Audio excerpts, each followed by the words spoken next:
What is going on, everybody? Welcome back to a bit of a different Movie Mondays than I'm sure you were expecting. I'm not sure how many of you might have seen the Facebook post, but we were intending to review The Batman this week, but unfortunately, Conor came down with a little bit of a virus that's been going around the last 2 years or so.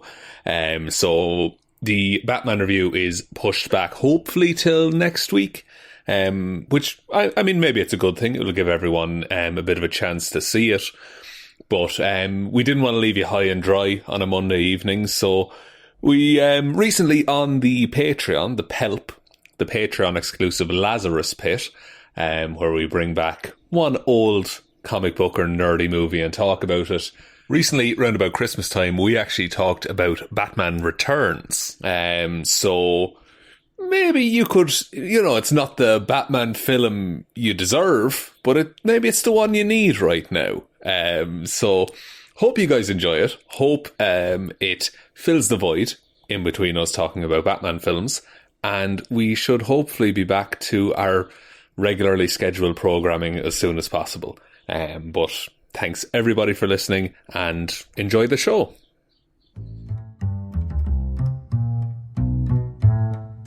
What is going on, everybody? Welcome back to another episode of The Lazarus Pit. My name is Ciara Lawler, and we are back for another month to review an old movie that has been recommended by you, our lovely patrons. As always, I am joined by my partner in crime, Mr. Shaun Meehan. Shaun, how's it going? Boy, Conor, that really jingles my bells.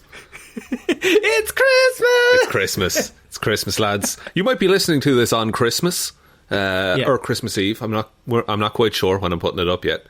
But either way, happy Christmas. Thank you for spending an hour and a bit away from your family to listen to this. Also, you're welcome for having something to listen to get away from your family for an hour and a bit. They can be annoying. They really can. Not my family, certainly. Actually, they're not patrons, it's fine.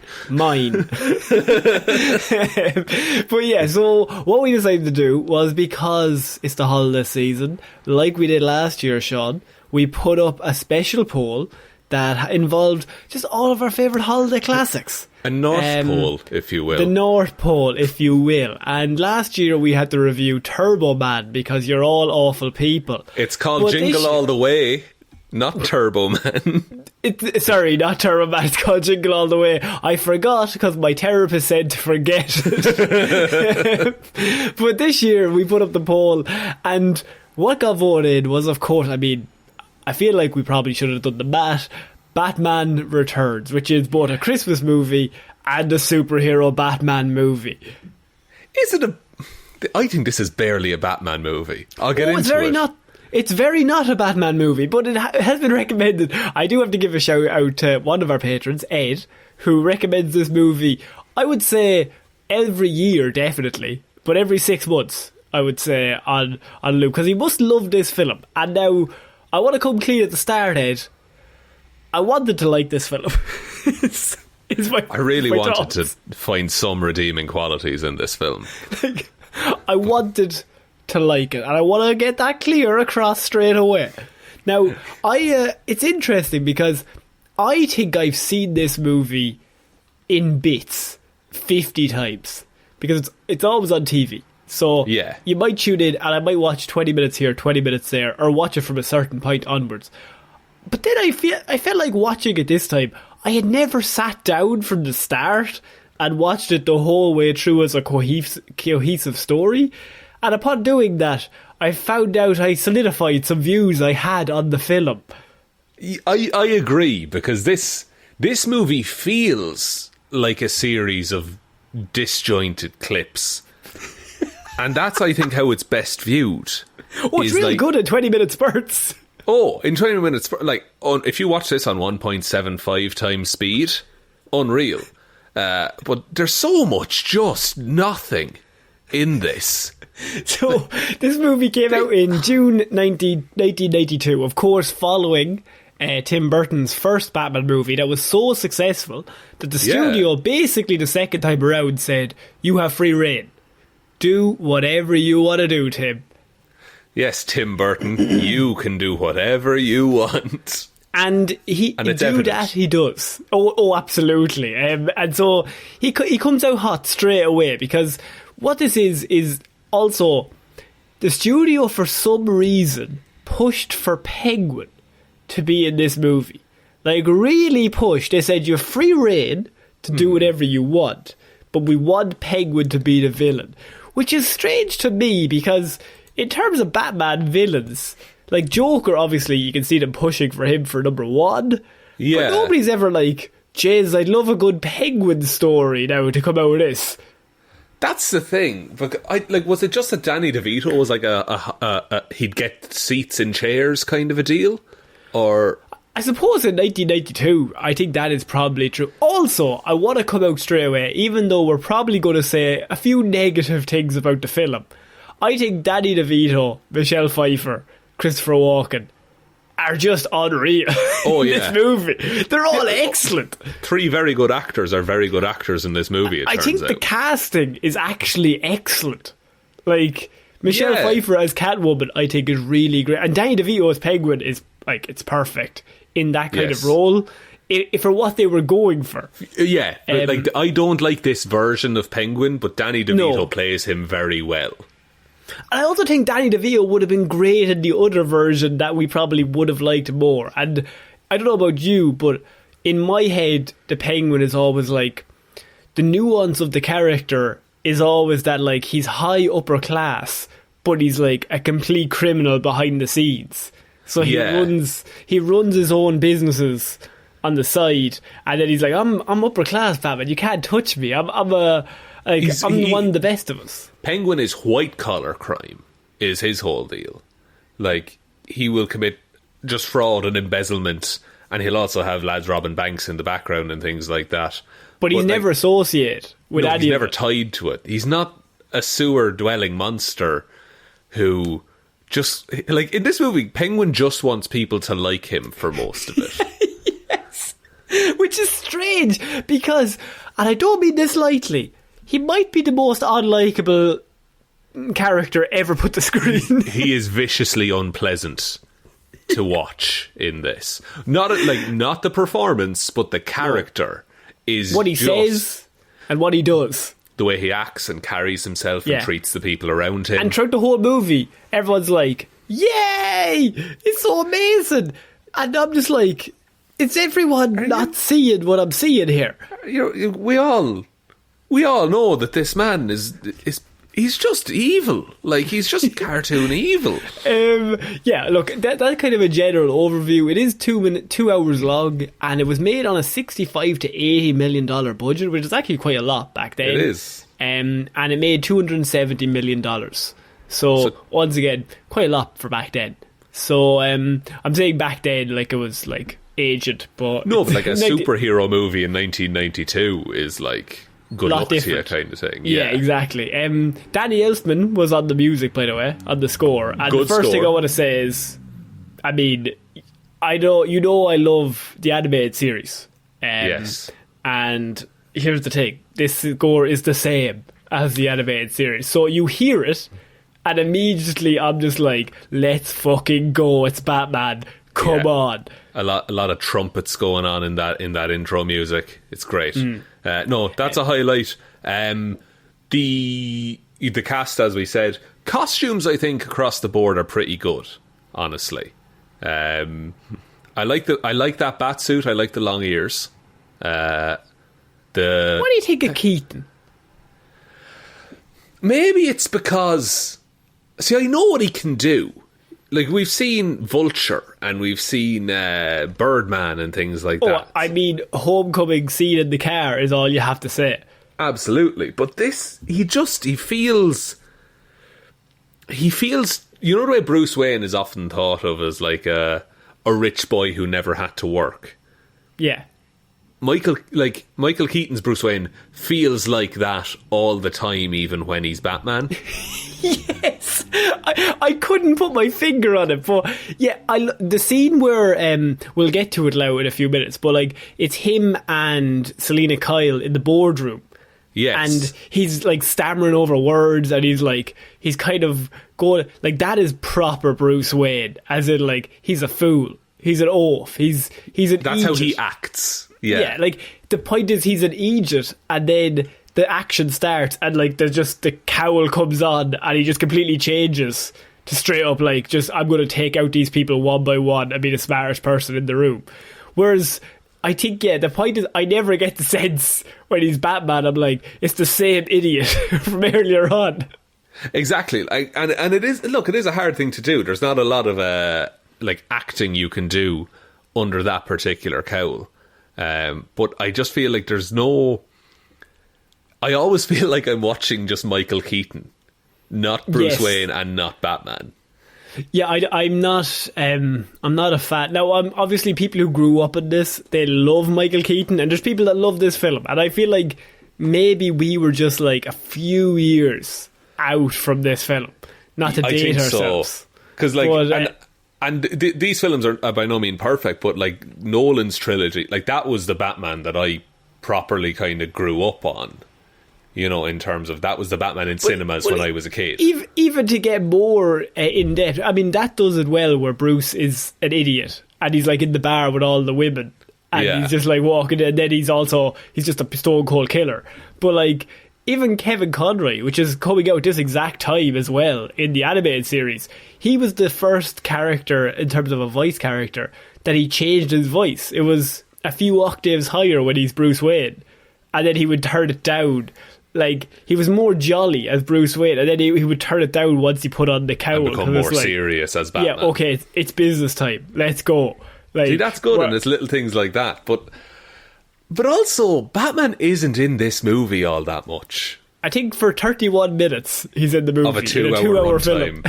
Yeah. And when he's there, he's just there to turn up in his car and hit clouds. That's it. Yeah, and just straight up kill people. Like, he kills a lot of people in this movie. Oh, kills a lot of people. Look, we need to get into it. But yeah, so the movie starts, and you've got Danny DeVito being born, and his parents, the Cobblepots, and they're immediately like, this is the ugliest, freakiest looking child we've ever seen. Put him in a cage, because he's hideous, because that's what you do with a child. They just lock this infant toddler in a cage, and he's born on Christmas as well. They make that very clear. And then they just fucking throw him into the river. My favourite is when they're walking past the guy and they're like, Happy Christmas! Yeah. And then it's just like, up you go into the fucking water. Fuck off. And like, there's not even, like, there's maybe a little bit of a look from the mother being like, was that the right thing to do? But Penguin's dad is just like stone cold, like, no, I'm done with this kid. One little freak.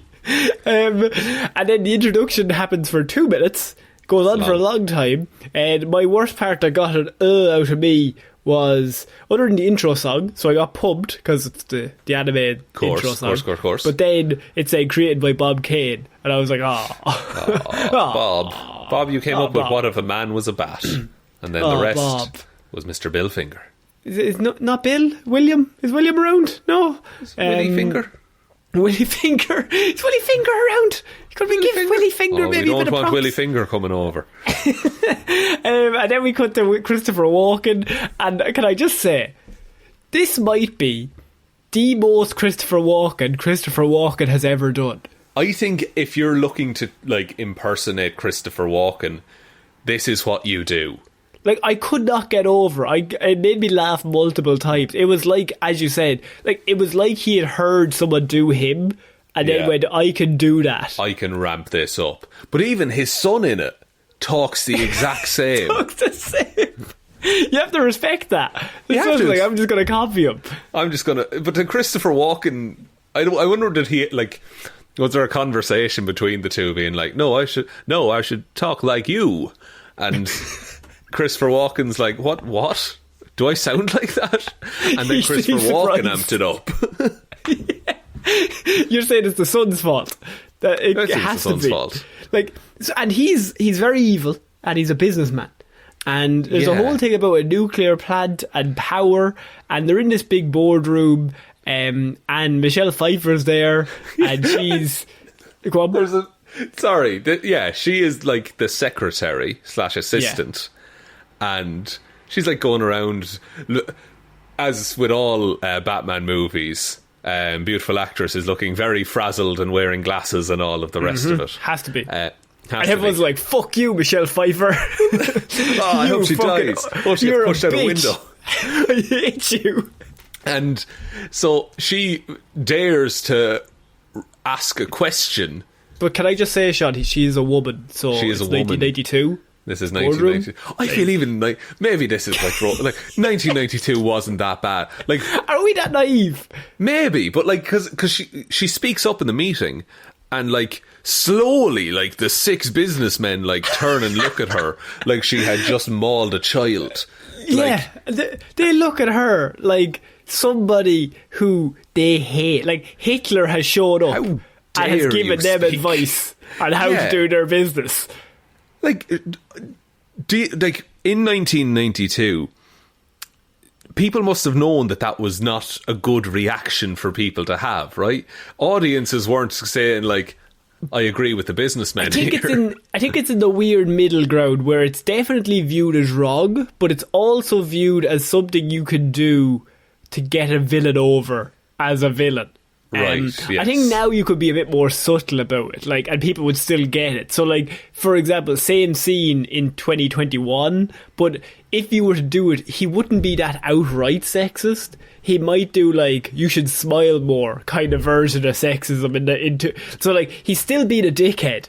But I think back then it was okay, well, we can push the boat a little further here. Yeah, and, like, you have to make it super obvious that he's a dickhead. Yeah.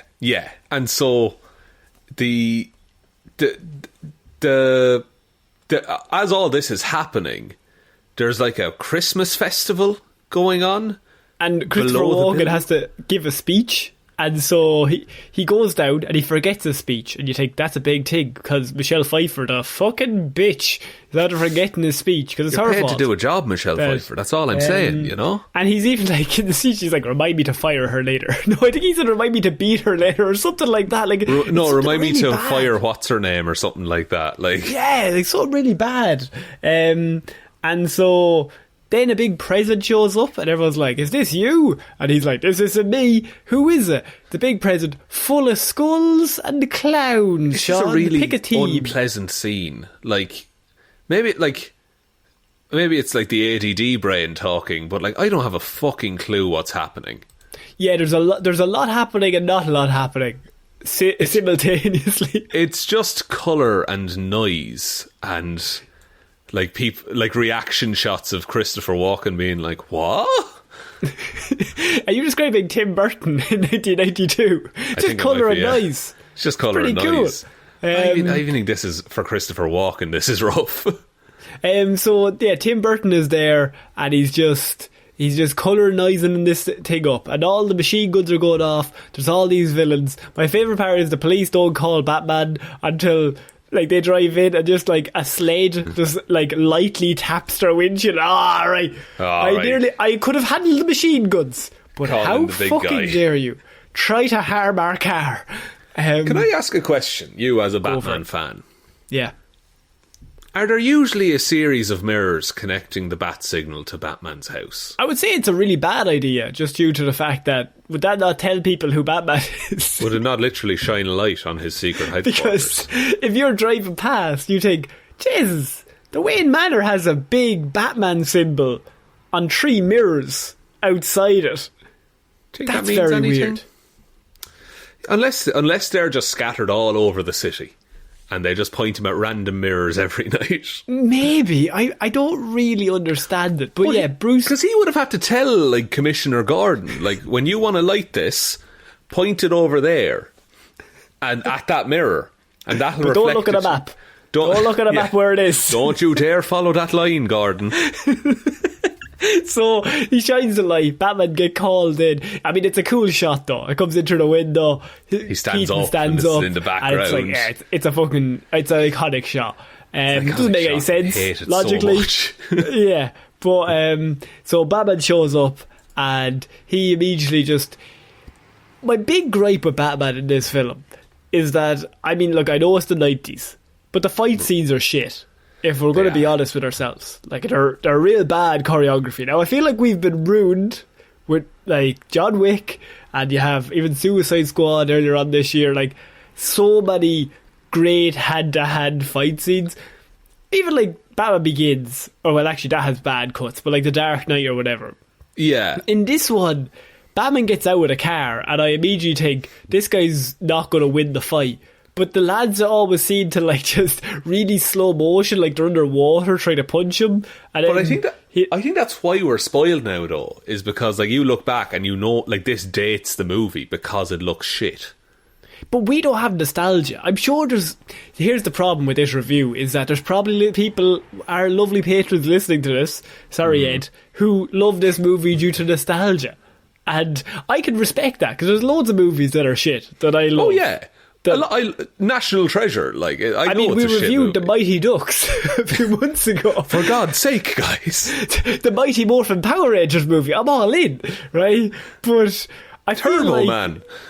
No, no. But the thing about this is that, like, watching it even just with like fresh eyes, I'm just like, that Batman is really shit at fighting, like real bad. I think there's not a shot where Batman actually like stands out of or into the Batmobile, because he can't bend like that in that suit. Yeah, he just moves so stiffly, like because of the suit, that he just has no movement, so they can't like structure fight scenes. So yeah, so he'll be walking towards the car in one scene, and then in the next he's just in the car. Did you like within all this madness, there's a guy on a unicycle just shooting a machine gun into the sky, chasing that's after pretty a good. woman? That's classic early 90s. It doesn't make any sense. I was like, why would you show up? There's people on motorbikes. They're like, Tom, you bringing the motorbike? No, I'm bringing my unicycle. You know I love my unicycle, John. I gotta commit to the travelling circus bit. But we're skulls? We are skulls as well, so I'm not quite sure. Why wasn't it snowmen? Why wasn't it penguins? Well, I could understand the idea. Penguins go into it later. He used to be in the circus, so he has a group of clowns. But it is also just they liked the Joker and they wanted. Why did the Joker not have clowns? Joker should have had some clowns, surely. I mean, that seems like a logical next step, surely. Yeah. The Batman sets a man on fire, doesn't he? Sets a whole man on fire. There's a guy walking around just setting fire to shit. He's dressed like the devil. Let's not ask any questions. Cool shot. He comes straight after the guy in the unicycle. I think what's important about this movie is you need to stop thinking about it. Why do these things happen? Nobody knows. They're just there, and things happen. Okay. So that doesn't work when we're reviewing a movie, though. True, but I think you have to watch it by not thinking about it. Because turn your brain off. Like turn your brain off. Yeah, because the guy's setting fires, so the Batmobile, and correct me if I'm wrong, drives up, and then has a thing inside it that lifts it up to turn it like in the air, and then drops it back down, and then he sets fire to the guy. Now, what had happened if the guy had moved an inch or two to the left while that was happening? That's it, because it's not a quick process, that whole aerial turnaround that the car can do. So yeah, your man could have just walked away. What if, right, Matt Reeves as the Batman comes out next March, and just that's the one thing that they take from any other Batman movie? That great scene where he's walking through the flames. It's like the car just slowly goes up on a lever and just turns and then drops. And then he gets back in, just awkwardly. Oh yeah, just that trailer shot with him punching the goon, like that in the Batman, that's a much better fight than everything that's added together than this movie. Yeah. Sorry, Ed. So Batman's going around, he's sorting it all out. Michelle Pfeiffer gets attacked by one of the clowns. Batman sorts him out by pulling a brick out of a wall. And then Michelle Pfeiffer reminds you again that she's all alone, nobody loves her, because she has to keep saying that multiple times. And then she picks up a taser, and I'm sure that'll come in later on. So Walker ends up down in the sewers. Walken, I should say, not Walker. Walker, Texas Ranger, pops up in this movie. Max Shrek, as he's known, ends up down in the sewers because he runs away. Because he's like, I'm not about these unicycle gunners and these guys dressed as devils. I'm getting away from here. And he goes down, and this is our first introduction to the penguin. That he's like, who are you? Because there's a rumour there's a penguin man living in the sewers. Yeah. I don't like this. The movie in general or the scene? Just, I don't like the concept of that there's a penguin man in the sewers. Like, not good. Wouldn't I just... look, I know... And look, directors can do what they want. My opinion means nothing. In large amounts, no one's opinion means anything. Yeah. But wouldn't it be cool in this movie if this baby who was thrown away at birth and looked after by penguins... Keep all that, that's fine. But if that baby had climbed his way up and was now in charge of organised crime in Gotham... And hated humans because of that. Because of his treatment. And he wants to stop the nuclear plant because of, I don't know, because the animals... Because of all the penguins living in the sewers for some reason in Gotham. And there's your sympathy. Like, he doesn't have to be this, like, ultra simp that he is. But I want a family and friends, he says. No, you're ugly and shit. And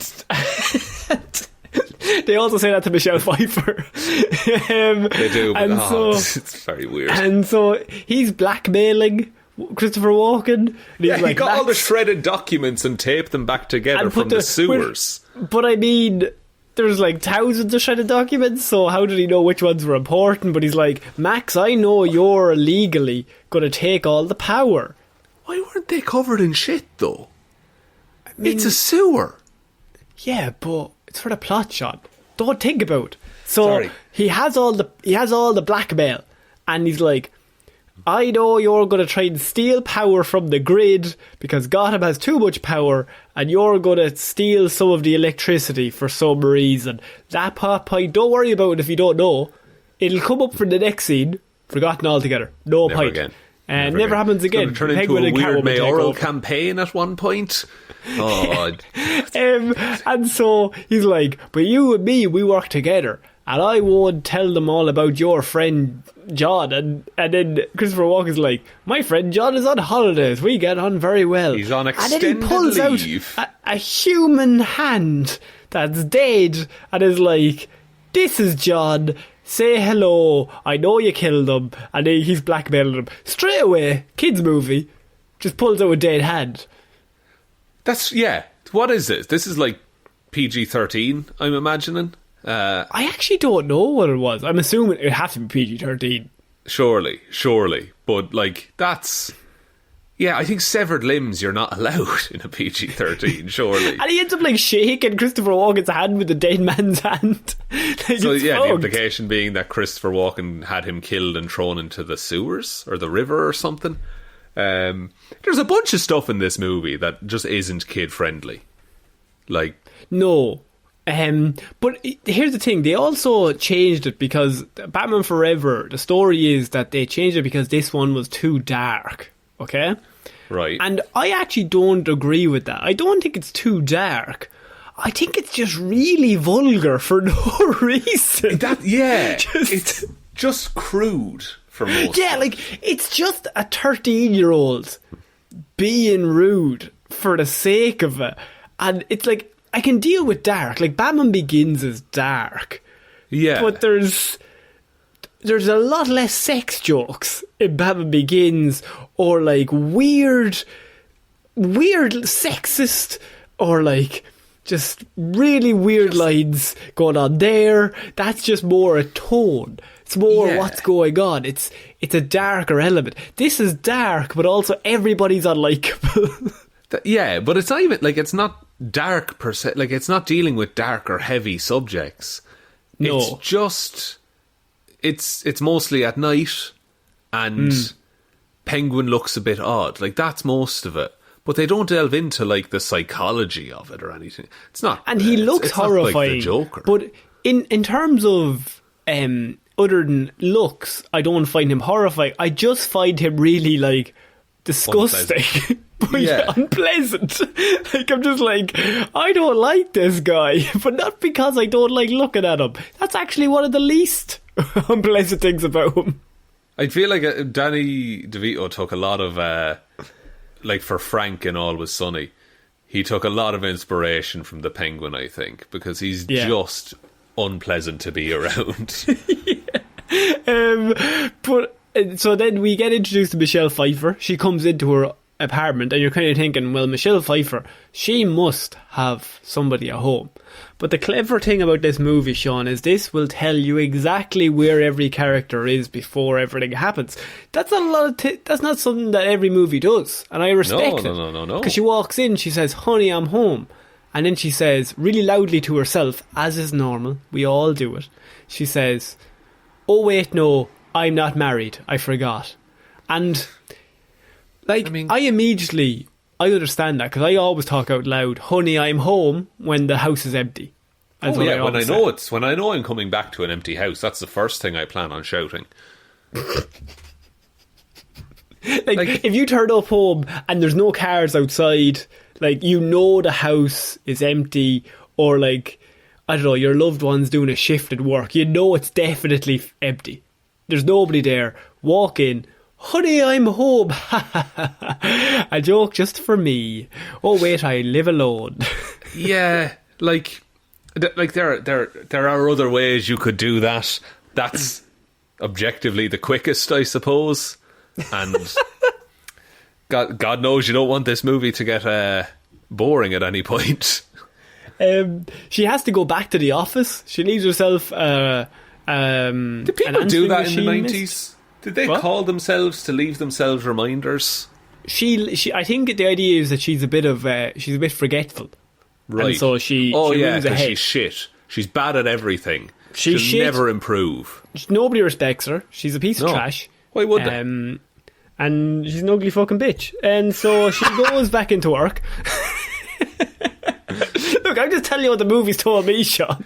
I'm just playing all of the men in this film. Come on, guys. She's an unmarried, ugly fucking bitch. And I don't say that lightly, Shaun. She'll die alone, and she'll deserve it. But unless something drastic happens in the next few scenes that's going to change her life around. I'm going to tell you, Conor, I don't think that's going to happen. Yeah.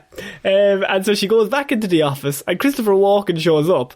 And I'm just going to call him Christopher Walken because he's just being himself. I don't calling that man Shrek. No, fuck like that. It's Mac Shrek. Like, it's Christopher Walken. And he shows up and he's just like, "What are you doing here?" And she's like, "Oh, I got to start a load of files and I cracked into your encrypted files and now I know all of your secrets." And she just tells him, just straight out, not like a blackmail way, just like, "I actually cracked into your computer and I've read all the encrypted files that you weren't meant to read, like all the restricted ones. I know a load of stuff of all the illegal things you're doing now." Right, let me go stand by this single glazed window and let's talk about this further. Christopher Walken, by the way, is great in this scene where he's like, "I'm going to kill you."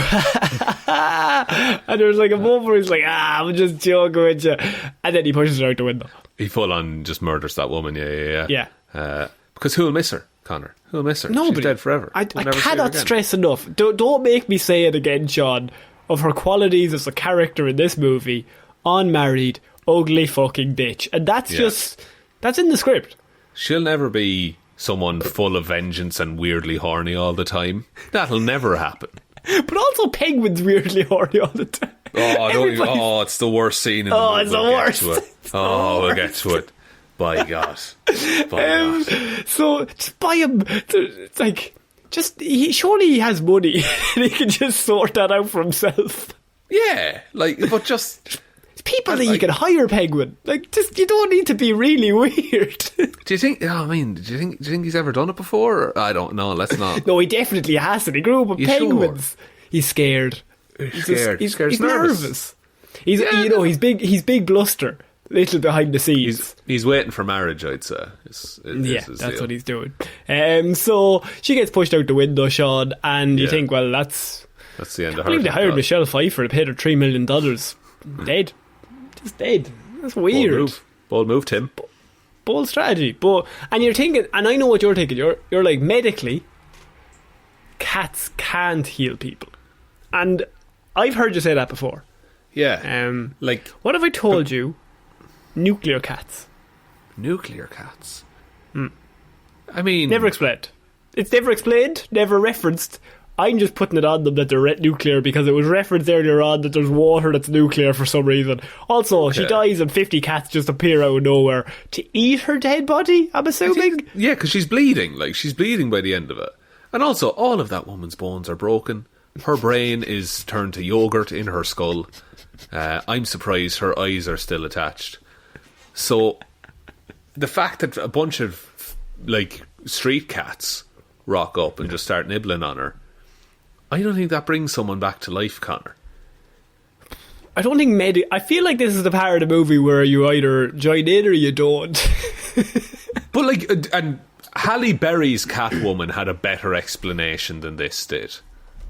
What was the explanation in that one again? Some ancient magic or some shit. Okay, but at least that's an explanation. But even if they said it was nuclear cats, that's some sort of logic that the cats like were licking the water and they like are infected with nuclear power. Yeah, like a radioactive cat. Radioactive cats, and they fucking lick her back to life through radioactive stuff. But no, she's just back to life for some reason. And she goes back to her apartment as a step one. She's back in life. Go back to the apartment. Announces again that she's on her own. And now she goes, honey, I'm home. Oh wait, no, I'm not married. It's a bit of a mirror of what happened. But I think that works better the second time. Oh, like, because she's crazy. She's crazy. So if you hadn't heard, if she didn't say it the first time, just walked in, then the second time she's like, honey, I'm home. It's like, okay, she's different. She's different. Something's changed. But she's just lunatic really the whole time. Down. Yeah, but we really want to double down how fucking unwanted this woman is. Like, nobody wants anything to do with her. As friends, as lovers, as anything. No, and no, as a cat, no, get rid of her. No. But the next scene is really odd because she just starts trashing her apartment, but in really little ways, like really minor stuff. Like look, she's throwing things and she's breaking things, but then she disappears and gets a can of spray paint and just where did she get the spray can? Where did she get it? Where is that stored? Because like we've seen the sitting room and the bedroom and it's neither of those.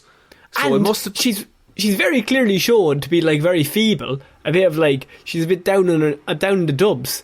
Who's going out buying just random spray cans? How many spray cans do you have sitting around the house? She lives in a house made of like pink and colour and like doll houses and shit like that. Why does she have one singular can of black spray paint just in like her bathroom?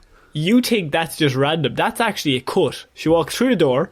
She comes back in 45 minutes later. That's actually an exit to the site. She went down to the store. She went out to the store at like 4 a.m. Yeah, and then she only had her card, and she was can I tap? Yeah, so she wouldn't even see it going. No, I wouldn't. That 50 limit is it's the worst thing that's ever happened. Mad. And then she goes back to the apartment. And she's like, now I'm going to cause some damage. Now here we go. She's still hyped up. She's still amped up on this one. She's still amped up. And then she sprays like the bed in the dollhouse, and then just smashes the fuck out of the dollhouse. It's I feel like they just told Michelle Pfeiffer. She makes her suit, yeah. She takes one leather jacket and turns it into a full body leather outfit. There's just not enough material, Shaun. I'm not a seamstress, right? And I don't want to get into that because I don't have the talent. But I know for a fact, if I took a jacket, I couldn't make that a full body suit. I don't think so. Because, like if you wanted to make, like, some kind of top and maybe the mask, you could maybe get that out of the jacket.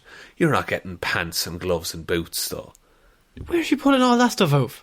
I don't understand. What's the wastage? Like because there's going to be bits left over. Like, you're not able to use the full jacket.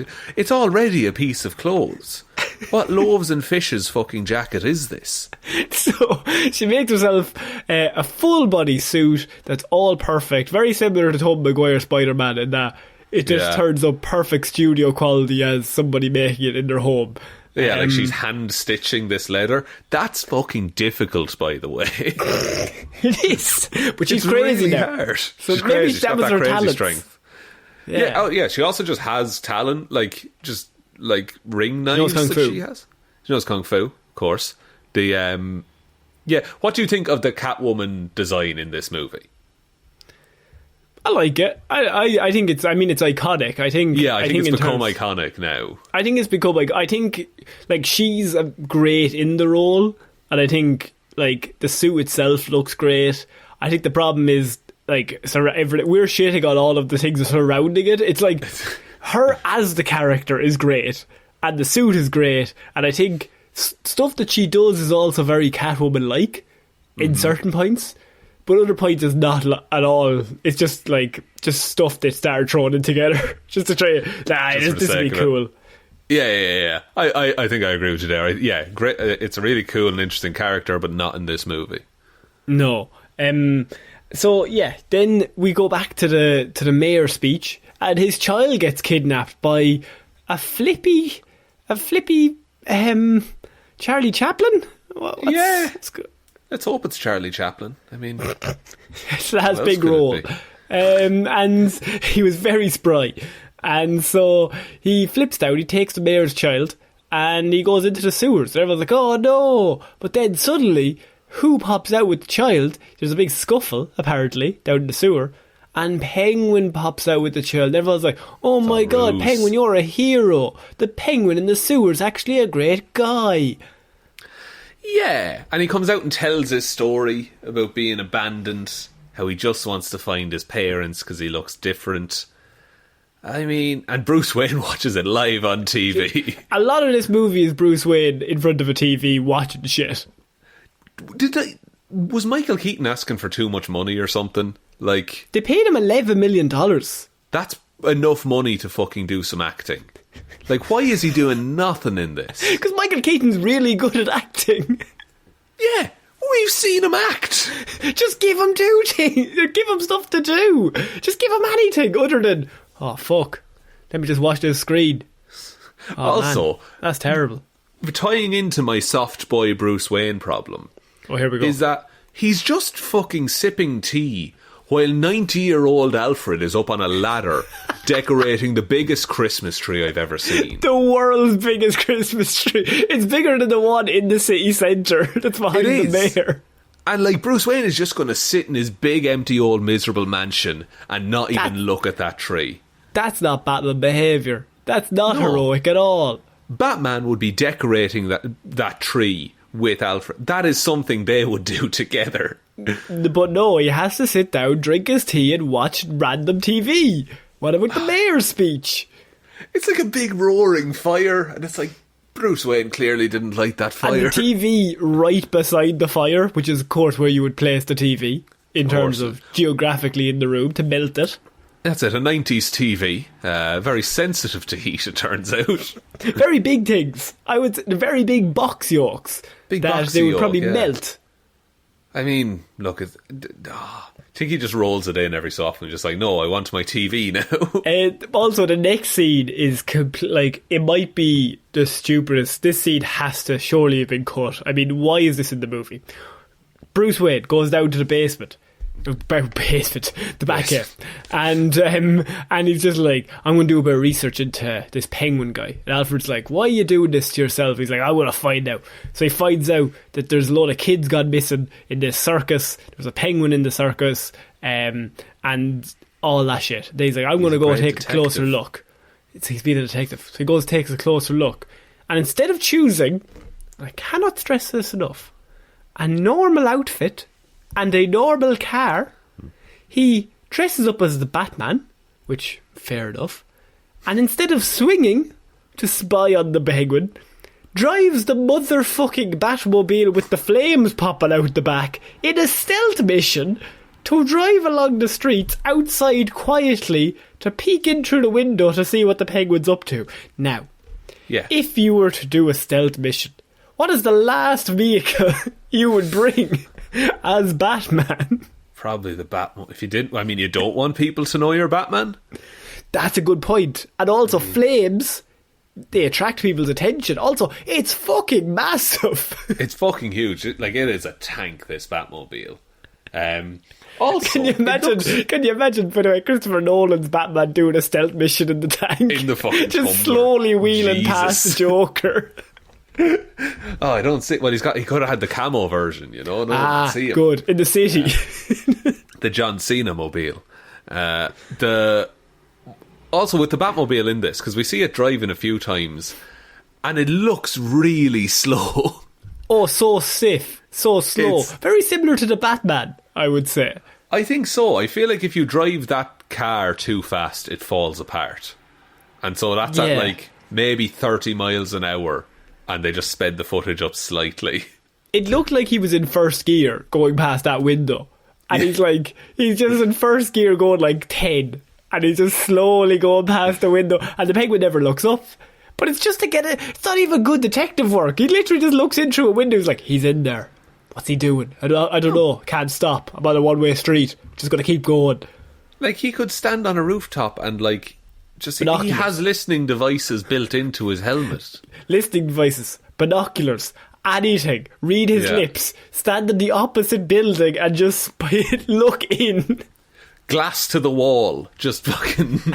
Would have been old better. School. It would have been the same if there was a scene with him sneaking up outside, like really exaggerated sneak, with the cape like flapping behind him, with like the arms like inside.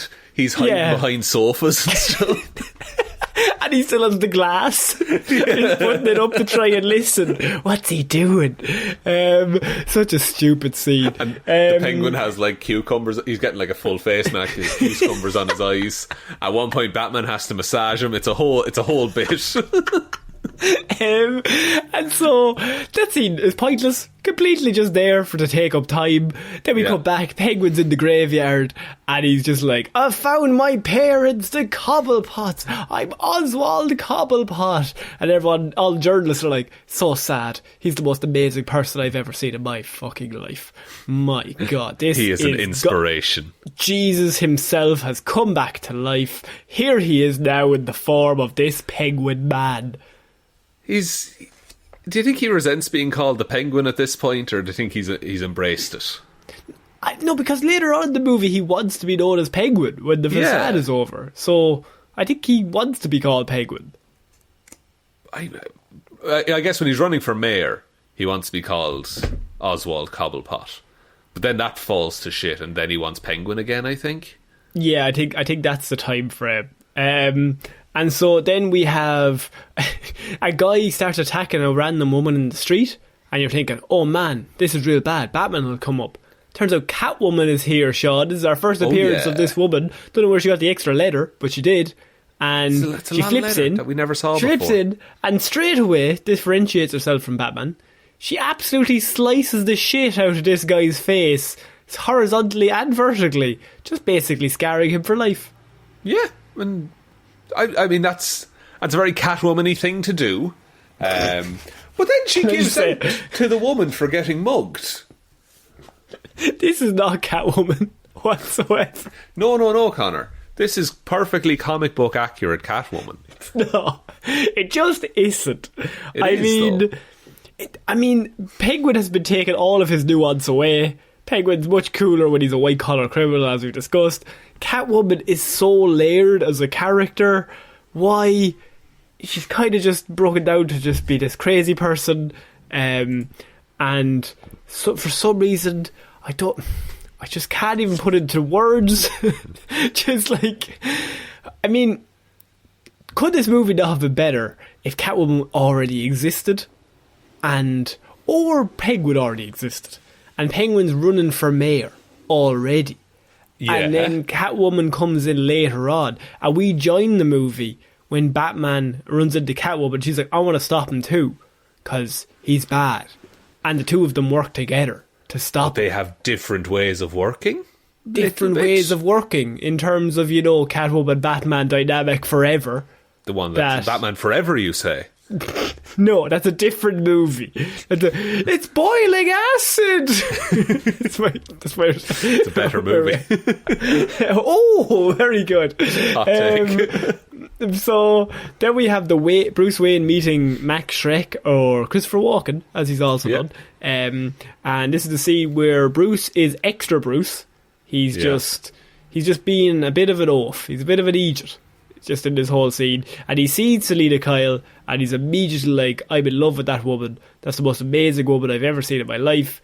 And Christopher Walken obviously is like, Didn't I kill you yesterday?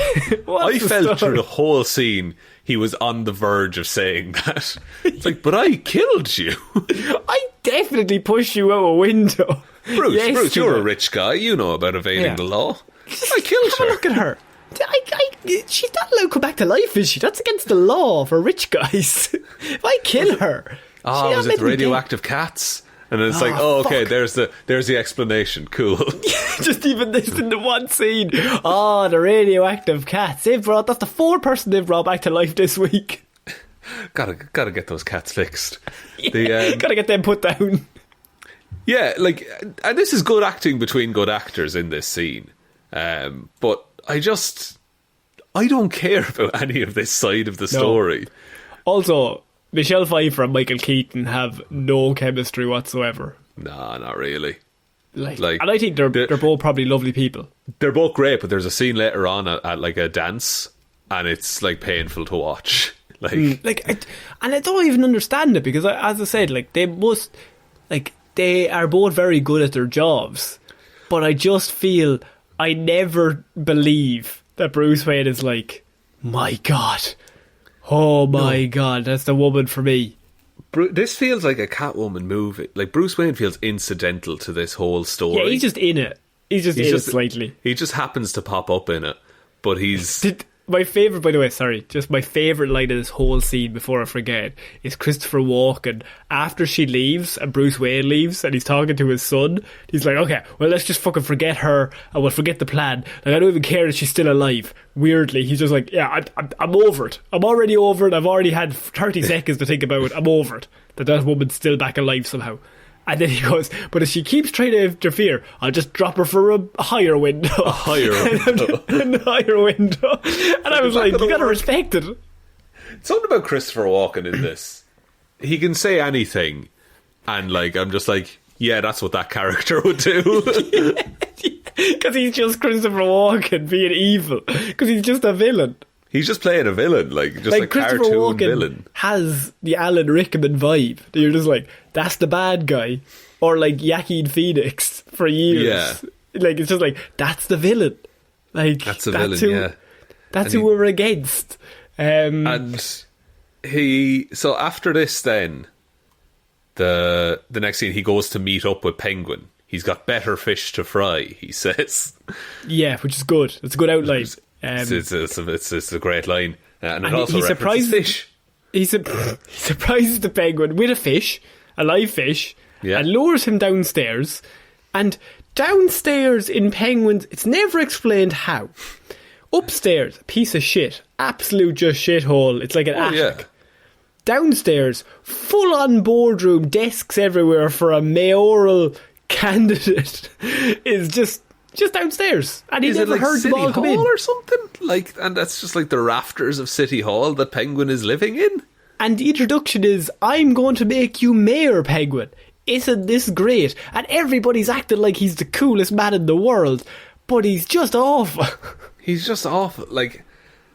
I think even in this universe, they have the whole press story about, he found his family. He's a little orphan boy.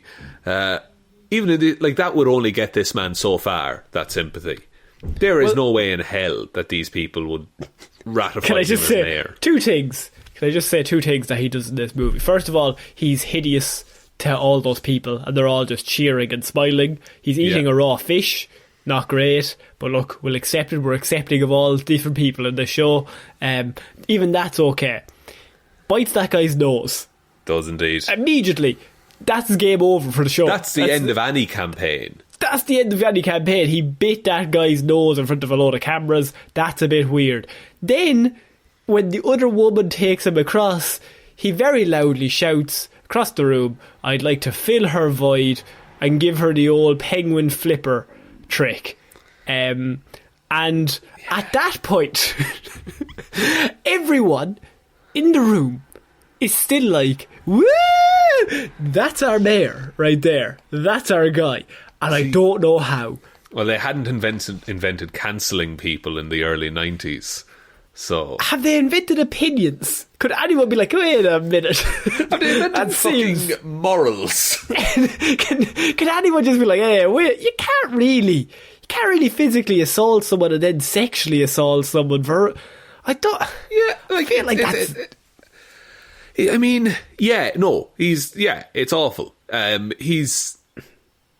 Like, this whole sequence in this boardroom / dilapidated loft, it's just full of shit that shouldn't be in a PG-13 movie. Like, what the fuck is the penguin flipper trick?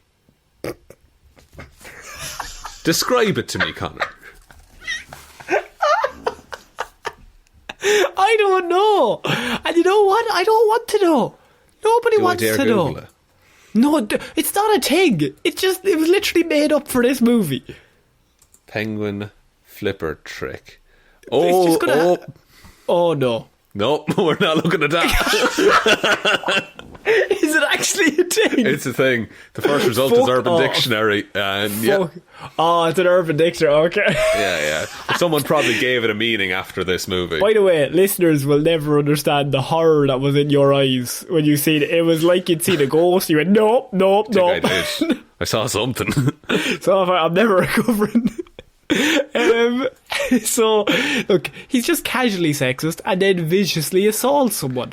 That's grand for a mayor. You're allowed to do that. Well, actually, modern politicians even these days. Oh Jesus! Oh, the world's a mess. Oh, it's actually lads, we're all fucked. So anyway, what happens then is there's another big fight scene. There's a lot of explosions. A lot of shit going on. There's just, once again, smash, bang, wallop. Lots of explosions, lots of everything. Penguin's just doing it for the crack. And Batman shows up. But also Catwoman is there. And Batman, first of all, uses his Batarang that's remote controlled, which is Arkham video game style, but this came out long before that. Also, he just types in... Well, I was going to say, so really Batman Arkham can thank this movie for everything to do with this one Batman. movie. Yeah. No, that's true. This was the source. This movie reinvented villains, and Batman Arkham, the video games, just copied this movie. That's true. The Penguin in the Arkham games, exact same. So yeah, while that's happening, Catwoman is there. Michelle Pfeiffer's going around with her whip. And she's got her full outfit, and she's whipping off mannequin heads. She can actually do that in real life, which is kind of cool. She did it recently, didn't she? She did it on video. She did it on like a talk show or something. But yeah, I think she trained in the way. Like, that's one shot. They don't cut away. It's her. She whips it. The head comes off the mannequin. She actually did it, apparently. She's really good with a whip now. See, that's cool. Trained. Yeah, that's pretty cool. Let's do that more. No, she only has the whip once. Fuck off. Oh, she'll never whip again. Never whip again. And now she's nay-naying. Oh, very good. So, when was that big? 2016? Pretty big. So, yeah, while this is all happening, we also have the very famous moment where Penguin is there and Batman is there, and there's a big explosion, and Catwoman backflips. She backflips. She lands in front of them. She says, meow, and then the explosion goes off behind them. I'm going to say, very cool. It's a pretty cool moment. I won't dispute that. But also, Catwoman just does a lot of backflipping away in a lot of these scenes. It reminds me of actually Mighty Morphin Power Rangers, where they just constantly backflip away from things. Yeah, that was one of my main critiques of that movie.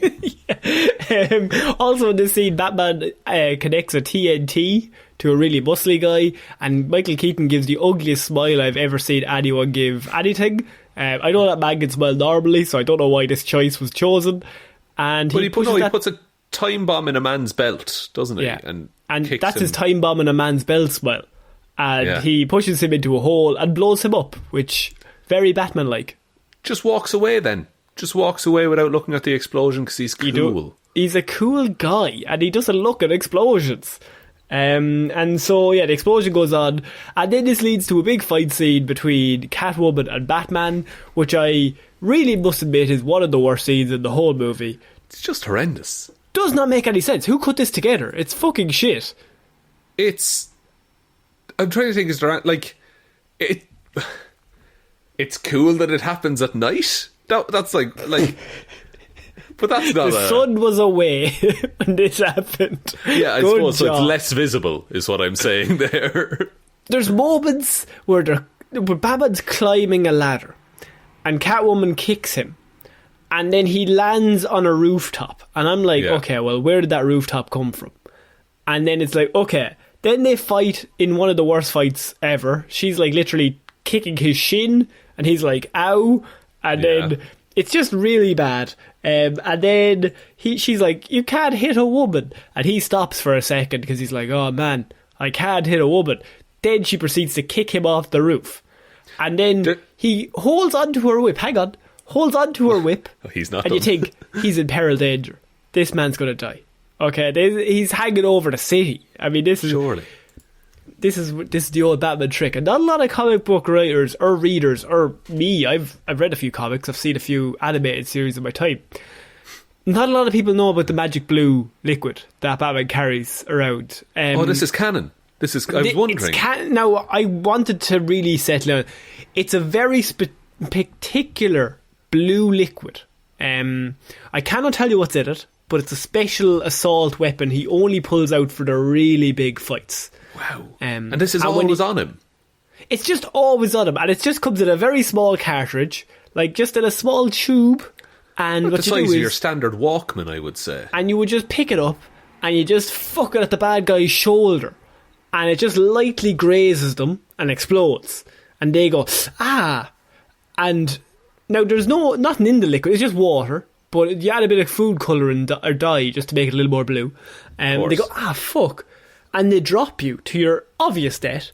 But you see, no.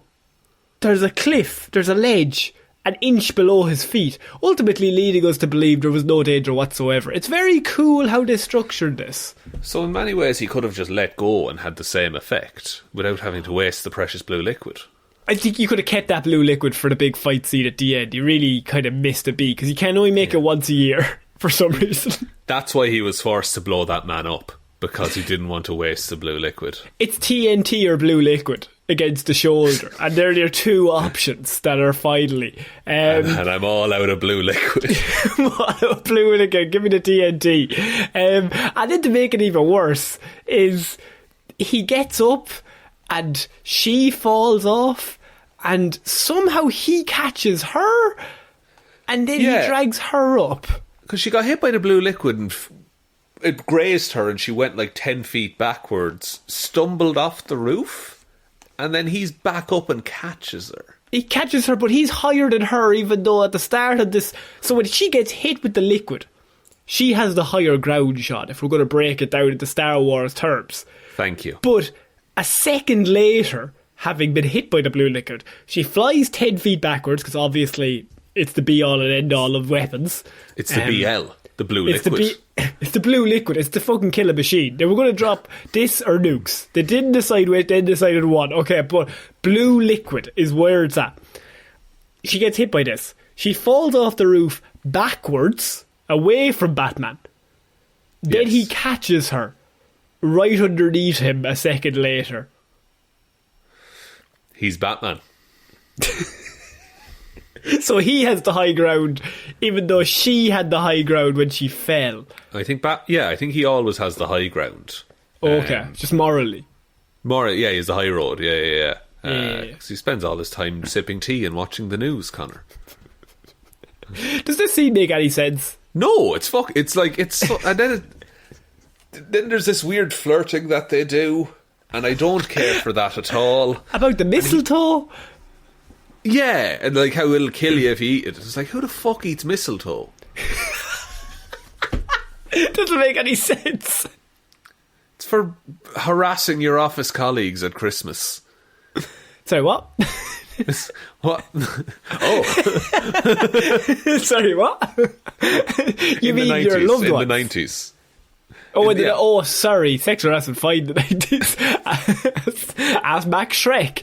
You stupid bitch, Michelle Pfeiffer. Yeah, fuck you. And then everyone clapped. Yeah, he's right, you know. What a smart guy. Yeah, so then Catwoman and Batman have a very romantic, not romantic scene. It's just real weird. And she stabs him then eventually, and he falls, and it's not very good. It's like they both sustained identifying wounds in this fight. And then we come back to Penguin, and he's in his office, because they're running the campaign now. He's in the loft. Yeah. He's in his office, and he's downstairs first, and he's on his way up, and he's like, I really want to have sex with a human woman. And then he sees human women, and he very creepily pulls out a badge and keeps touching this woman's chest repeatedly, saying, this is good, yeah, really press it in there now, yeah, that's really good. And it really makes you like him as a character. Yeah. I sympathise with the Penguin now, I think he's the protagonist. Yeah, and so then he goes upstairs, and then Catwoman is on the bed. And I remember the last scene where I said this might be the worst scene in the movie.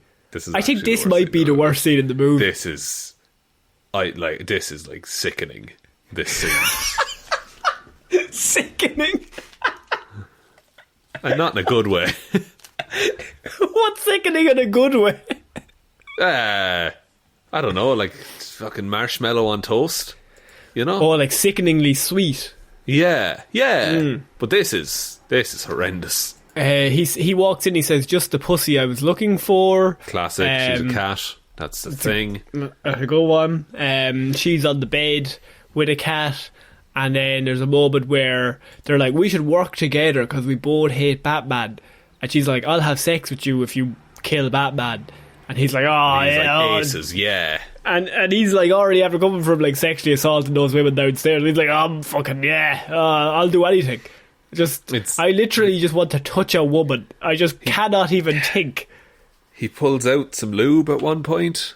He does. And then she eats a live bird that he has, puts it in her mouth, and then he goes to kill her cat. And then they call it a truce, and they decided they're going to work together.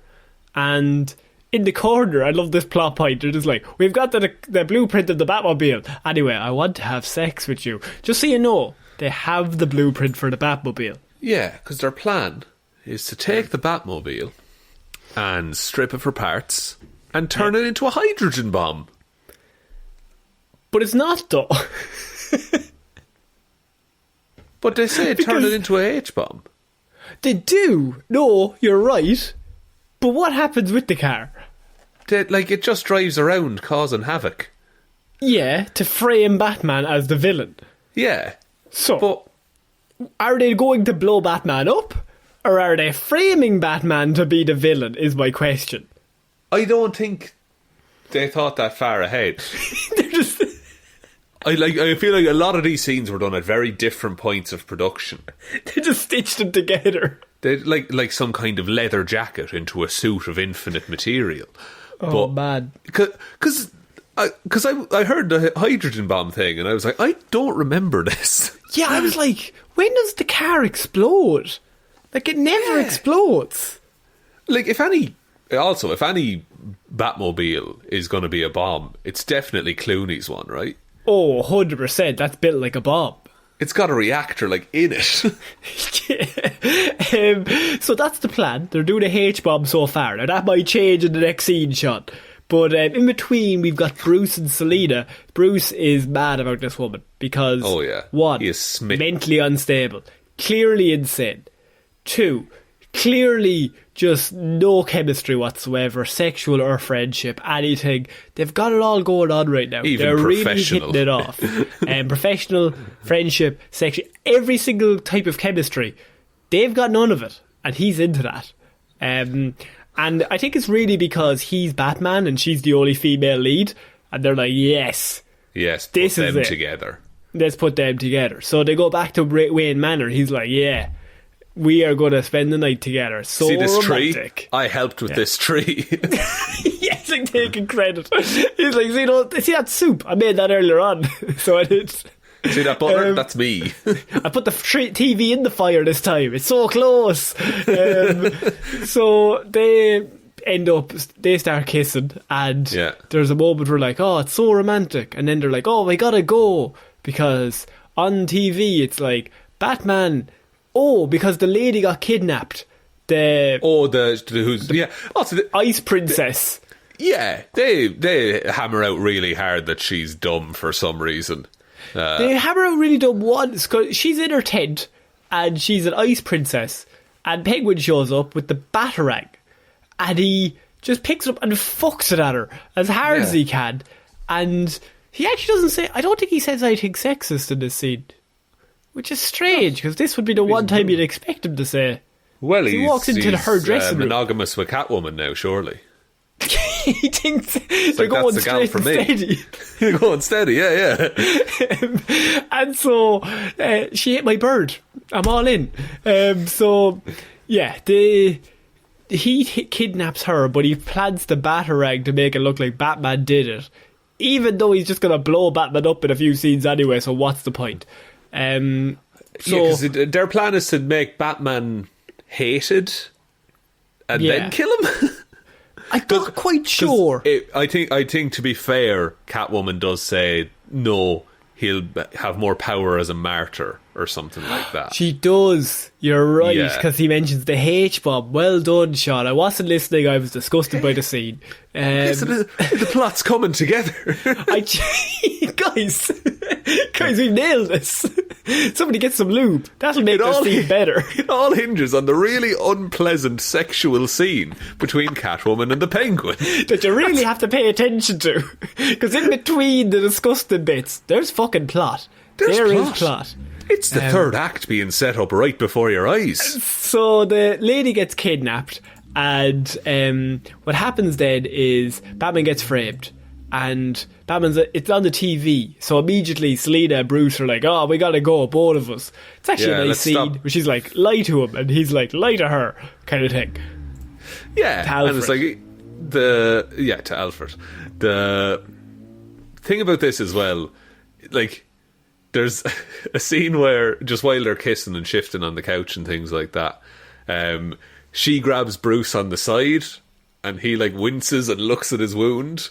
Yeah. And then Bruce goes to grab her on the shoulder, and she just like looks horrified at her shoulder and covers it up. And it's really like one of them is the world's greatest detective. Surely you could just know immediately.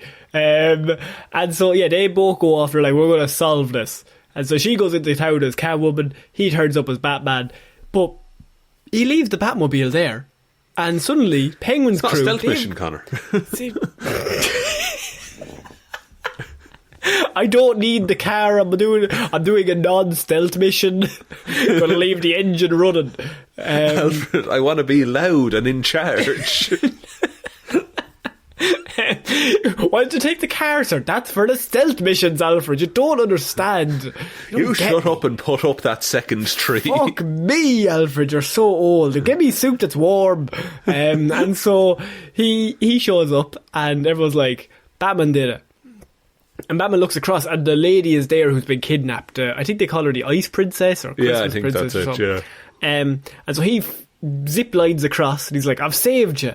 And she's still being played as like the ditziest woman who's ever lived in her life. Not quite sure why, but then the Catwoman shows up, and my favourite bit is they're having a fight, and he says the line, "Eat floor," and he puts it on the floor. That's funny, but like it's not supposed to be. That's fucking great. If you were in a fight and you went, "Eat floor," and threw him on the floor, suddenly you're not in a fight anymore. You're in a best friendship. We did become best friends. And fuck me, did she eat floor? She's full up of floor, boy. She is full to the gills. Full of laminate and concrete. Also, I was going to say Joker's crew, because they are clowns. Penguin's crew, they've rigged the Batmobile because somehow they have a remote control that can stop it. He's the world's greatest detective. He builds a shit car. A monkey is helping with the wiring at one point. let's not look into it. They plan feel to it should be thing that on it that easy. means they can control it, and so Batman gets framed for throwing this ice princess off the roof. She falls, right? Yeah. And about 700 feet down on the ground from the skyscraper, a random man shouts, "Batman pushed her." Now, I don't know what fucking glasses that man is wearing, right? But how the fuck can you see to the top of that skyscraper to see who's... Also, the poor woman's still in the air when he shouts it. Immediately, straight on the scene, this man should be the... Maybe he's Police Commissioner Gordon. I'm not quite sure. But the woman's still in the air and he's like, I know who did it, I know when, I know why and in what room. I'm the first. I'm the smartest one here. He'd be the worst Cluedo player ever. 'Cause he'd be too good. He will be shit to be around. But she falls all that distance and then just lands perfectly in like a present box. Oh, but she's dead. She's dead. She's definitely dead. Yeah. But she just lands in a present box because that's funny. But like, she's dead at the time. Oh no, that poor woman's fallen from a skyscraper. I like how they threw that into this movie. She's just murdered. Like, just a woman gets murdered for plot convenience in this. You know how it is when you get thrown from a skyscraper? It's the old classic trope. Look, we've already got Ditzy Ice Princess and Michelle Pfeiffer. It's one of the two, guys. And I love the fact the next scene, Batman pulls out the fucking bat wings. I'm like looking at him like, lad, what just happened? Just even a second thought. If Just you were going to process pull out it. the wings and you knew you had the system on you that have the wings, when she falls, why not jump after her and pull the wings out? That would be a heroic moment, but very difficult to get all of that wire work, Conor, in the early 90s. That's true. I mean, we're just going to have to let her fall and then 10 seconds later, look at these wings I have, lads. Now to get my own getaway. The Matrix hadn't been invented yet. But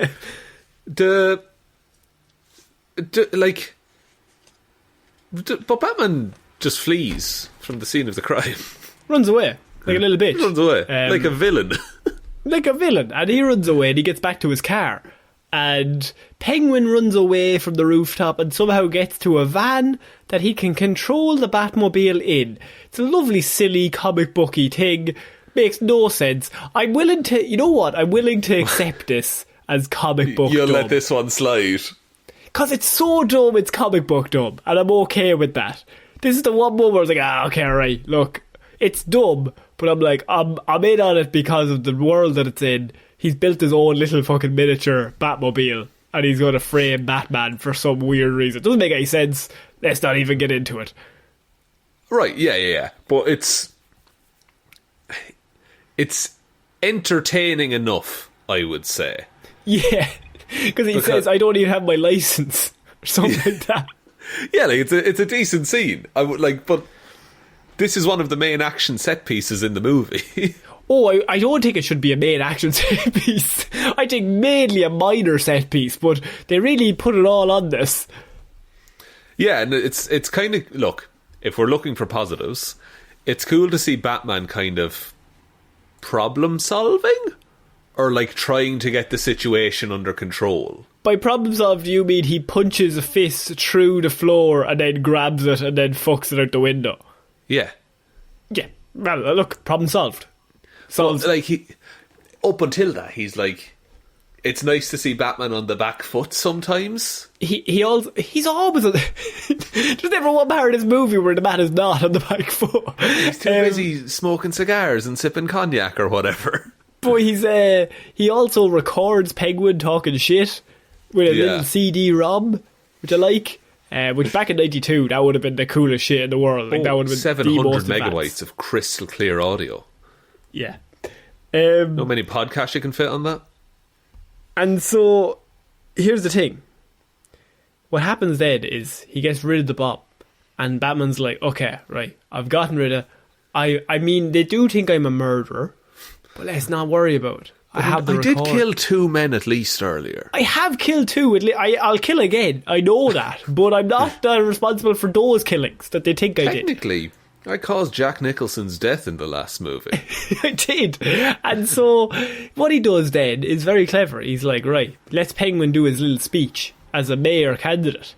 And then decides, okay, very smartly, I'm going to overlay the speech with all of his things going said. People are shit. People in Gotham are dickheads. I think they're all shit. And Penguin's like, I didn't say that. Oh my God. And it all kicks off. The people turn on Penguin. They don't like him anymore, Shaun. And immediately everyone pulls out their veg patches and their boxes of veg that they've had beside them, that just in case it kicks off. Yeah. It's very strange. It's like... Because you could have set that like he was giving a speech at the local farmer's market, you know?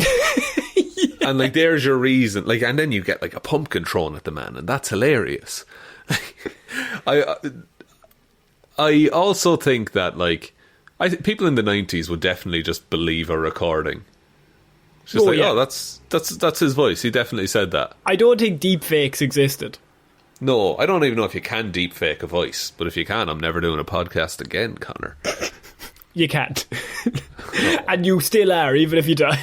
I'm deep faking it. Oh, wow, okay. I'm bringing someone in. It's, no, it's, like, I feel you could end the movie here, is the thing. Like, Penguin gets his comeuppance, and just everything goes back to normal. But there's like this fourth act to the movie. Yeah, because we need to go to Christopher Walken's party, and Selena and Bruce are there, and they're like dancing, and she's acting absolutely insane as Selena, and Bruce is like, oh man, I'm in love with this woman. She is so crazy. It's interesting because there's a one moment with Mistletoe, and she's like, she says the line to him, and he says it back to her. And first of all, Batman, that is the dumbest thing you can I don't understand. Yeah, like a better response would have just been, oh really, I hadn't heard that. You know? No, a better response is, you shouldn't eat mistletoe, you idiot. Why would you? What's wrong with you? I thought you were done being stupid and ugly. And so they're having a dance. The one moment I like in this is when they find out who each other are. And Michelle Pfeiffer has a really great delivery in that she says, does this mean we have to start fighting? Yeah. And I like that line just because it's kind of a lovely line of like, it's as opposed to every other one of their scenes, it was the one moment where I was like, oh, that's kind of a fun little comic booky thing. It's a line that says a lot because it implies that she is enjoying herself at that moment in time, and she doesn't want it to end. She likes him, and she is like, she's not feeling great at the minute, so she's happy to have this, and she doesn't want it to end. And then they leave the dance floor, and not 2 seconds later, does the whole place explode. I'll tell you something now, that is lucky. That is fortunate, because that's our two main characters right there, Conor. Yeah, and so the two of them leave. And they survive, and then Penguin turns up, he takes Max. First of all, he's going to take Christopher Walken's son. Then Christopher Walken's like, take me. And he's like, okay. So he takes him. It was a good walking. Thanks. Thanks. And so he takes Max and down to the sewers. Down to the old sewers. Like, this is perfect. Now we have them right where I want them. And Batman's like, I gotta go save everyone because I'm Batman. And then what proceeds is quite possibly a really, really dumb big scene where there's a load of penguins going to blow up Gotham. Shaun? Yeah, what's your point? It's a classic penguin move. You get an army of penguins. You get them to blow up a city. You steal all the firstborn sons. The Happy Feet operation, they call it. The old Happy Feet operation. You got Elijah Wood. Was he the one in Happy Feet? Elijah Wood? Yeah. He's not done Lord of the Rings yet. He'll be cheap. He'd be really cheap. And so they got him in. But the mission is they're going to take all the firstborn sons of Gotham, then blow it all up using penguins and dynamite, I think. Yeah. And then... Also, is this movie canon in Justice League? Because there's that line about, remember our biggest problems were exploding penguins.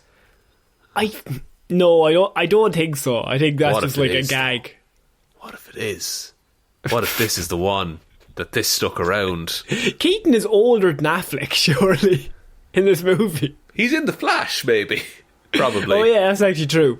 No, but also, I think one of my favourite scenes is also a terrible scene, but also quite funny, is Penguin giving the speech to the penguins. Oh yeah. I think that's an all-time like comic book movie scene, just for the stupidity, but also I'm like, yeah, okay. Like that's... I'm all about... It can be fun as well. Stupidity can be fun. Yeah, I know, and like after this point he becomes less... Because he's fully given up on humanity now, so he's less like weird and pervy, and now he's just like a gross cartoon villain. Yeah! Which is better. And so, yeah, then Batman goes around, he stops all the penguins. I never thought I'd say that sentence. And but the problem is, he stops Penguin. Penguin's plan overdone with. But you still have the problem that they've excluded Michelle Pfeiffer. They paid her $3 million. We gotta have the payoff with Catwoman in this. And for some reason, Max is there as well, because Christopher Walken, big deal in the 90s too. So, they have to have that payoff. So Max is there and he's like... I love the fact that he still doesn't know that it's Selina Kyle until she rips off her mask, even though all of her mask is ripped and it's clearly her. But she rips it off, he's like, oh, Selina Kyle. And then Batman rips off his mask. And he's like, Bruce Wayne is dressed as Batman. And she's like, no, Bruce Wayne is Batman, you idiot. And Bruce should have just been like, oh, I could have got away with it. It would have been fine. Still could have. The entire movie, that mask is like a hard helmet. Yeah. And then he rips... It's like rubber that he just rips off his face. Yeah. Also, I like the bit where Batman pushes him. Christopher Walken starts trying to talk shit. Batman grabs his head and pushes him and goes, shut up, you're going to jail. Just like, you are literally nothing. Let us talk here. Let us hash this out. And then the order of things... Because a lot happens right after that. So Penguin... is kicked into the sewage and attacked. Right? No, so what happens then is Christopher Walken is there and Catwoman's like, I've got 9 lives and I've already used 2 of them, and then he shoots her another 6 times and she's like, I still got 1 left. Kind of shit. Never explained how she has 9 lives. I suppose she's been licked back to life by cats, so yeah, let's was not there 9 explain it. radioactive cats? But how does she know she has that power, is my question. I think she's just made it up. I think she has. Like, because that's a lot of bullets to survive, you know? I think she's willed that into existence off the back of her own. Has she, like, WandaVisioned this? That, like, she's just like, I believe this, and so that's it. Is this The Secret? Is this the book The Secret? She believed, and then it became... true. So she said, I've got 9 lives. And everyone's like, that doesn't make any sense. I mean, you're lucky enough to have a second one. Like, you were dead and you were licked back to life. She's like, no, I got another 9. Does that original death, does that count as one of the lives? Or... I think it does, but I don't know why. Because it shouldn't. What about the blue liquid? Did that count as a life? No, I think that takes 5. I think that's quadruple damage. Oh, baby, a quad. You got hit by that blue liquid in the random container. And also, Christopher Walken has the best death ever, where she has the fucking... the taser from earlier. The taser, and she kisses him and then blows both of them up and electrocutes him to death, which is just extraordinarily cool, but also, like, I'm like, yeah, okay, I'm in. But she cool. Holds the taser to his mouth and then like licks it herself. Yeah, and just tases herself in the face. She has and then she had 2 lives. Yes, and so she'd save 1 for Christmas. That's what she said. Okay, and so they're both seemingly dead.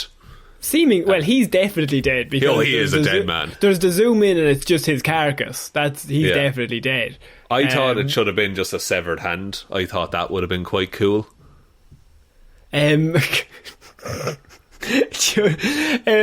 No, they should have zoomed in and it was just a window left. I loved windows. My God. Very low down for me, Very that low window. down window.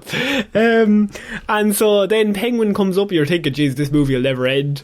This Penguin's here as well. He pops up for 10 seconds and then he has a penguin funeral, which is Yeah, not the penguins so like often carry his happens. body off like a Viking or something.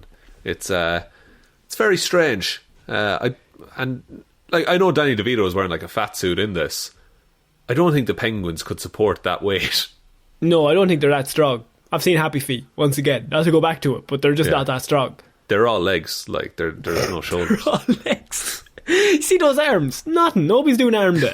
They're absolutely tiny little flipper yokes. Penguin don't lift. Penguin don't lift, bra. And then the movie ends with Bruce being like, "I've saved the day again. I'm so good." Alfred driving him home. I've done literally nothing as Bruce, and then it's like, well, is Selena Kyle still alive? And then the last shot is the bat signal, and it's Catwoman looking up into it. Yeah, great ending. Very sad. This movie just feels wholly unsatisfying to me. Like, none of it lands, none of it sticks, none of it feels like it matters. I'm really sorry, Ed. It's just a bunch of scenes put together, but they feel like they should be in different movies. I don't know. No, and it feels like, and maybe this is why it's shown, but it feels like a movie that you watch on like our national broadcaster would be RTE, and you watch it and there's ad breaks every like 20 or 30 minutes, and so you can kind of, if you miss some stuff, if you leave the room and come back, you'll pretty much get the whole story. Yeah, I just think it has no subtlety. There is moments that can be fun, but I just don't like anybody. Like, I don't even like Keaton. Like, no, I really don't like Keaton. I like Keaton more in like Batman 1989 than I do in Batman Returns. Yeah, I don't like Keaton. I like Michelle Pfeiffer for the performance, as with Danny DeVito, but I don't like those characters. I don't really, don't really like them. I like Christopher Walken. Just because it's shithouse. Yeah, he's a shithouse. He's just being Christopher Walken in this. And like the that's like the soundtrack, of course, is amazing. Yeah, that's pretty great. No complaints there. And like as a direct, like it is a very Tim Burton movie in that it's weird and not for everyone. But you know, the main problem I have, what is Max Shrek's plan with the power grid? It's never explained. I think once he starts the power plant, right, that power plant will draw all of the power away from Gotham City, and so he'll control the power, and so he can sell power to people. But my point is, why introduce it and then drop it immediately once he decides Penguin should be mayor? Because there were 2 drafts of this script. There was one with a hydrogen bomb. there was definitely a draft where he uses that, and he's like, okay, well, if Penguin is mayor, I can convince him to let me do this. I feel there was probably a draft where the Penguin wanted to destroy Gotham City. Nuclear winter kind of situation. Yes, because he wants winter. Yeah, but then they changed it to Penguin wanting to control Gotham City. I don't think there's room for Catwoman in this movie. I really don't. If you're going to go that far, I think you need to just like do the Penguin movie with Max Shrek, that he's like behind the scenes getting him to be mayor just so he can set up his own power plant. But then they also have to introduce Catwoman's origins, so you have 2 origins going simultaneously. Batman's only in it for like 30 minutes. It's a whole thing. Yeah, I think that's my biggest thing, is that this isn't a Batman movie. Like, I don't think Batman does enough things to make it worthy of being called a Batman movie. Replace Batman with Green Arrow. And it's the same. Exactly. It's the same movie. But like, you could objectively just take Batman out of it and then it's a Catwoman movie. You know? Yeah, like, you could replace Batman with any character from comic books who doesn't have superpowers. and like it'd be fine. Batman's replaced with Martian Manhunter. I mean, I think that might be a bit unfair. Like, if Superman showed up against this penguin, would be funny. But like, just any villain or any hero that doesn't have powers, Batman. Like the question's just there. He's the hero. Yeah, like, and it. I don't know. It doesn't feel in any way special. This movie. That's a really. And look, it's someone's favourite movie. We don't want to shit on it. And we don't want to I'm shit sure on people it, love this, but it's just not for us. So. It's not for us. And again, maybe it is the nostalgia that we don't have for this. I'm sure at the time when this came out, just to have Batman on screen was amazing. Yeah, I think we've been spoiled. I think, we've absolutely been spoiled. But if I... do you have any closing points, or do we do the Weetabix I think we've covered everything. Okay. And I'm going to give it a fish-flavoured Weetabix with, like, milk, but there's lemon juice dropped in it. It's like, they gave me one Weetabix, they gave me a full salmon, and then they gave me a bit of Cheerios. And they were just like, fuck it, it'll be fine. Figure it out, you'd be grand. No, they only gave me a little bit of Weetabix, and then they gave me a full salmon. And but then you ordered Weetabix. And I love Weetabix. I'd love a bit more, to be honest. And the problem is there's too much salmon and there's a random weird cereal also here. I'd like maybe just more Weetabix. Maybe if we just concentrated a bit more. Can we tone back on the salmon and the nuclear power plant you've put in my Weetabix? You have to take power away from the Weetabix. But Shaun, I think that brings our review of Batman Returns to an end. We could have shot on it for the whole We kind day. of did. Happy Christmas, guys. Happy Christmas, guys. I hope. We're sorry we ruined Christmas. I'm really sorry if you watched this movie on Christmas, because it's probably ruined your day. But other than that, taking you out, thanks for the continued support. We do say it all the time because we really do mean it. This will be our last Patreon review for the year, and it's been a tough year at times, but it's also had some good points in it. A lot of new patrons joined, people stuck around. Everyone's always interacting, if it's here or the Facebook or the Twitter or wherever. It's really nice little community that we have for this little old podcast. So just thank you very much. We want to do more in the future. We will do more in the future, and hope you all have a happy holidays and a happy new year as well. Let's look forward to 2022. Yeah, it can't be any worse. We could have to watch this movie again. We said that last year. Said that last year. 2 years into the decade, guys. So yeah, cheers to 2022. Hopefully we'll have a lot more movies coming up. Every single month, Shaun. Every single month. And then some. But yeah, so I have been Ciara Lawler. I have been Shaun Meehan. And we shall see you all next month, guys. See you next year. I'm that guy. You did it. Okay. Okay, bye. Bye.